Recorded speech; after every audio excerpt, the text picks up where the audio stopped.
To our school administrator, Mrs. Christina S. Herbash, our school board chairperson, Mrs. Maria Cristina S. Sakalaran, represented by Ms. Sherlyn Pineda, treasurer, our school chaplain, Reverend DJ Gallo,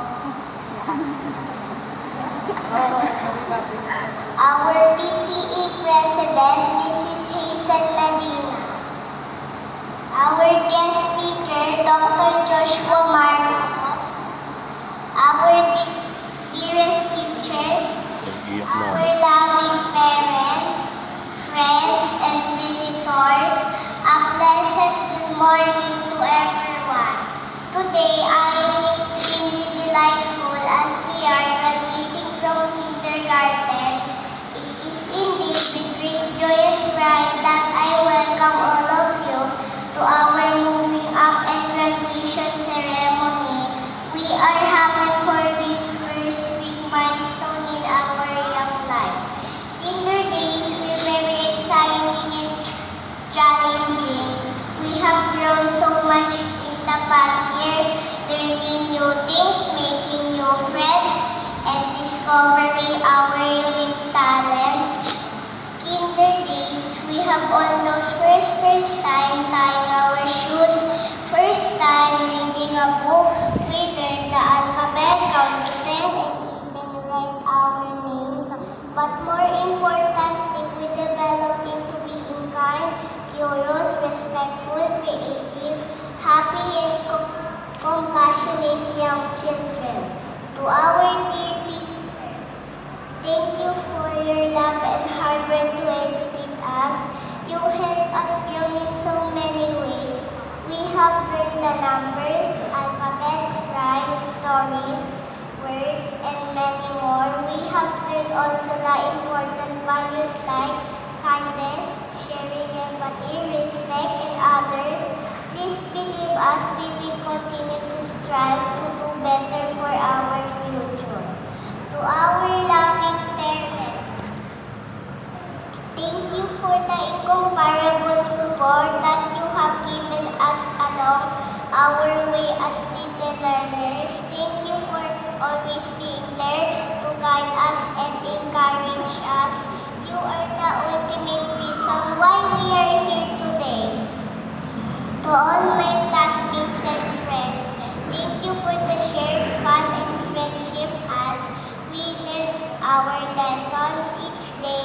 Thank you for the smiles, for the sounds of laughter we created and shared inside our classroom. I will treasure those precious moments. To our dear alma mater, Disciples Learning Academy, thank you for providing us an excellent Christian education that we all deserve to have. And lastly, but most important, to our Almighty God, who has always been our protector, our great provider. Without Him, we can do nothing. As our kindergarten ends, let us all continue to grow, learn, have more challenging, playful, and wonderful school year ahead, and hopefully succeed as we move to the higher learning. Congratulations to all of us, we did it. Thank you very much, and God bless us all.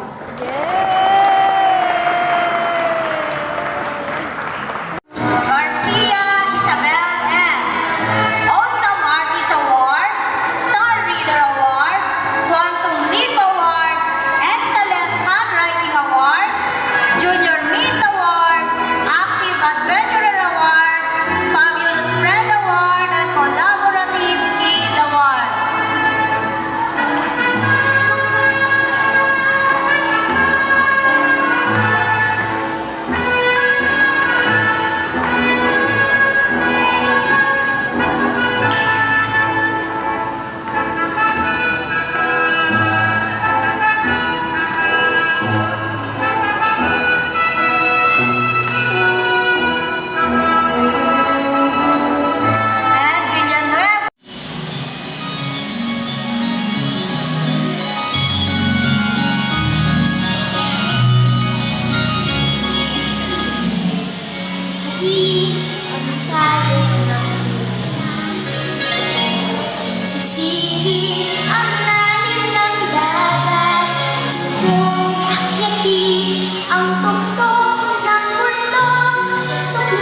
sabi mami lang.